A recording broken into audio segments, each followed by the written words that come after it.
Chris the Nightmare Ariola, and you're watching Mission Boxing Today on YouTube.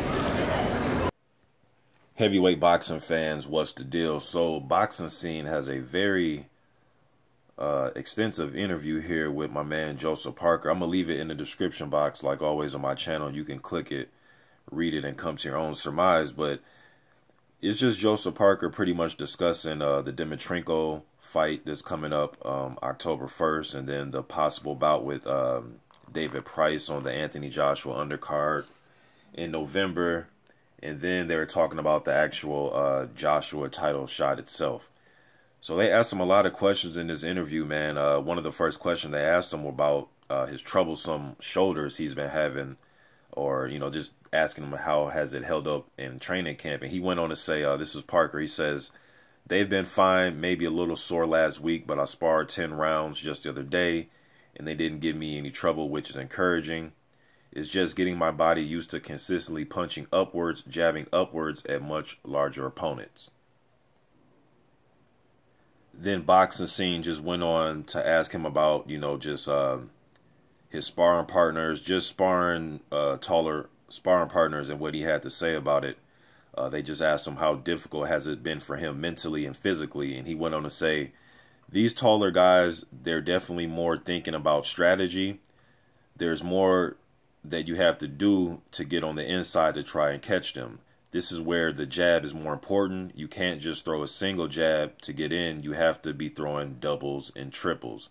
And I noticed that in one of the sparring clips that I seen with Joseph Parker, and his trainer, Kevin Berry, was telling him, you know, was shouting on the apron, doubles and triples, Joe, doubles and triples, encouraging him to double up and triple up with that jab. And to me, he's just going to have to just work it to the head and body, not just one area, because you don't want to become predictable, you know, try to head hunt with the jab or just throw jabs at the body.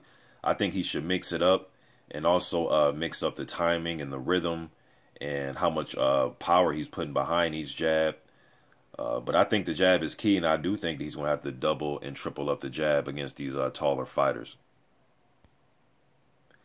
Boxing Scene also went on to ask him, they said, as the smaller man, these bigger guys are going to look to tie you up on the inside, lean on you, and use their superior weight to drain your energy. Parker replied by saying, we are working on our inside game, but we're also looking at ways to get out of clinches when they are looking to tie up. With my speed, it's more about being in and out, and also moving with angles.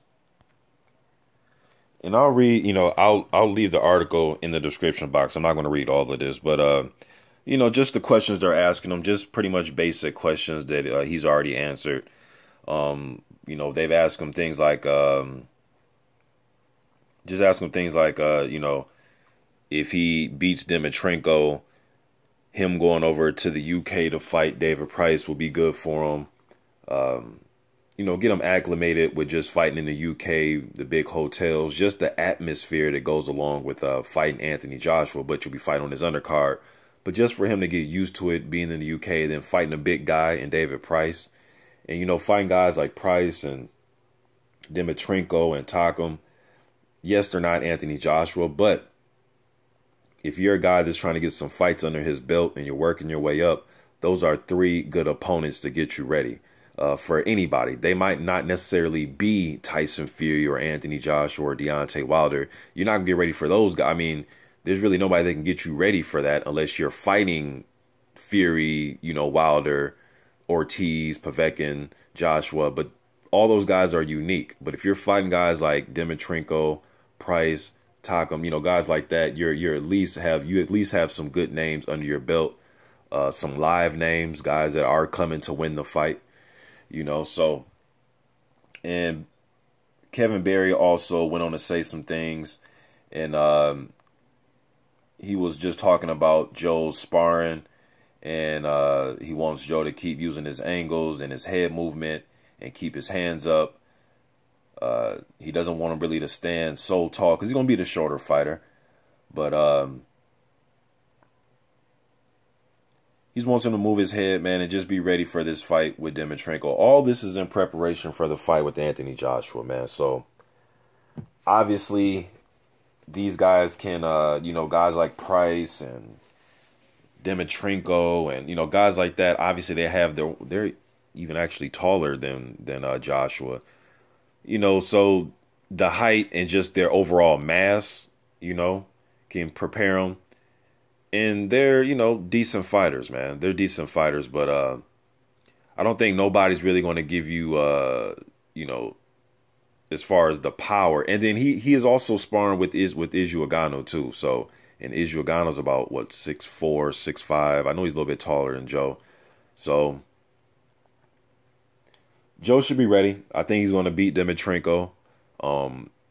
Now, as far as the quick turnaround for the fight with Price in late November, I guess we'll see how that plays out. I think, yeah, November 26th is the Anthony Joshua card. He's fighting Dimitrenko October 1st. So there's going to be a quick turnaround. Hopefully there's no injuries, like I've said before, no cuts, no tears, no breaks. You know, I mean, he may be a little sore after the fight, but, you know, it's a fight. But hopefully no major injuries. And I'd love to see him on that undercard, man, because I want to see him and Joshua get it on. He is the mandatory, but right now he's taking fights, so he's fully prepared for this fight with Joshua. And I've heard Hearn and, you know, Team Joshua side say that they want the fight, you know, probably March. But he's been saying shit November. He's been giving us the time frame from November to March of next year. So as long as both guys, you know, if they're not going to fight immediately, just being there with some live bodies. I know Pulev is a name that's being thrown around for Anthony Joshua. That's no walkover. Pulev is a highly rated heavyweight. If I had to put together a top 10 heavyweights, he'll be in my top 10, Pulev.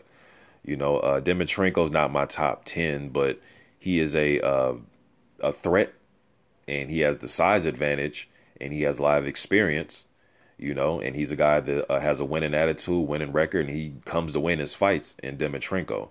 David Price, been, you know, stopped, the 3 stoppage losses to Thompson and Tepper. You know, we know about Thompson and Tepper drug test situations, but Price, former Olympian, you know, really good amateur success there, and he was having success up until the point he got derailed by Tony Thompson in the Tepper fight. So I think that'd be good for just a fight with somebody. I would like to, whether it was Dillian White though. You know, if you're going to pick a guy like that from the UK to test him, I think Dillian White would have been a better fight. But Price, you know, has size, and he has a hard right hand too, man. I mean, we may have a lot of things to say about my man David Price, but one thing he does have is a hard right hand when he lands it, and he's a big guy with skills. So I'm gonna leave this article in the description box, man. You guys can read it. It's pretty lengthy, so you guys can read it and come to your own surmise about it, man. I'm out.